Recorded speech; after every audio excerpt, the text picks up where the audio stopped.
the Roy Higgins of rock. Here's Molly.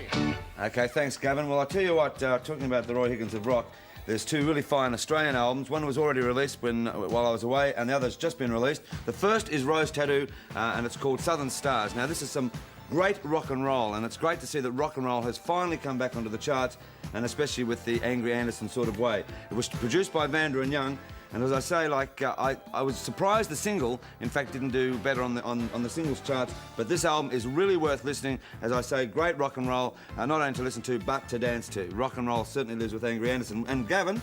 Yes? Would you believe that Angry's actually starring with Tina in that film? Mad Max? Fantastic. Can you imagine that, eh? What is he, a roll-on deodorant? No, he's not. Sorry. No, he's not. Now, serious, this album is also great rock and roll, and it's Red Sails in the Sunset, and of course it's Midnight Oil. This, when I first put it on and listened to it a couple of times, I thought it's not as good as 10, 9, 8, 7, 6, 5, 4, 3, 2, 1. But after about 4 listens, this album has really grabbed me. It's a very, very fine album, recorded in Tokyo and produced by Nick Launay. And I tell you what, being a record producer of one time, I wish I had produced an album like that. Congratulations to Midnight Oil. In my books, it's #1, and they've got my vote in more ways than one. Let's have a look at the US Top 5 for this week. All right, at number 5, Wham! Wake Me Up Before You Go. Sorry, George. At number 4, Chicago, Hard Habit to Break. It was written by another Australian, Steve Kipner. Good boy, Steve.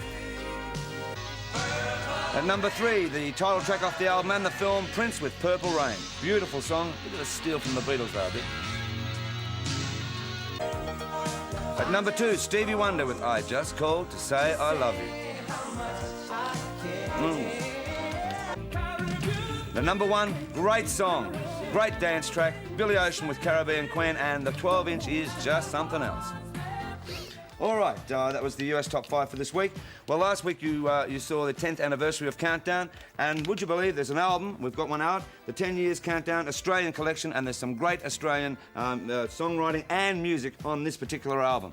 We're very proud of it. There's also a home video of it as well, and that's in your ABC shops. Goodbye, that one. All right, let's have a look at the UK Top 5 for this week. We're racing. Okay, number 5. Boy, that's come from nowhere. Duran Duran, The Wild Boys, heading for number 1. Film clip, Russell Mulcahy.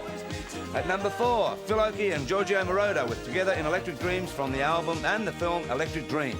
Great song. Love it. Paul McCartney from his film No More Lonely Nights. The film, of course, is Give My Regards to Broad Street.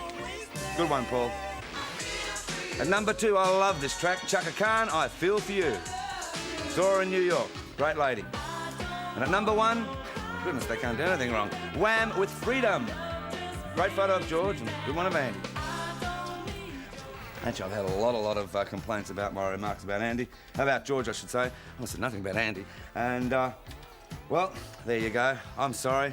Still had that cold sore, though. All right, listen, on December the 7th, we'll be taking away, Countdown will be taking away 2 lucky winners. There's all the details in this issue of the Countdown magazine. Away to New Zealand to see the final performance of Split Enz. Now, as I say, all the details are in this particular magazine, and it'll be a great moment. Split Enz's final concert. In fact, I'll shed a tear or two. So there you go, in the Countdown magazine, and I'll be coming with you. All right, yes.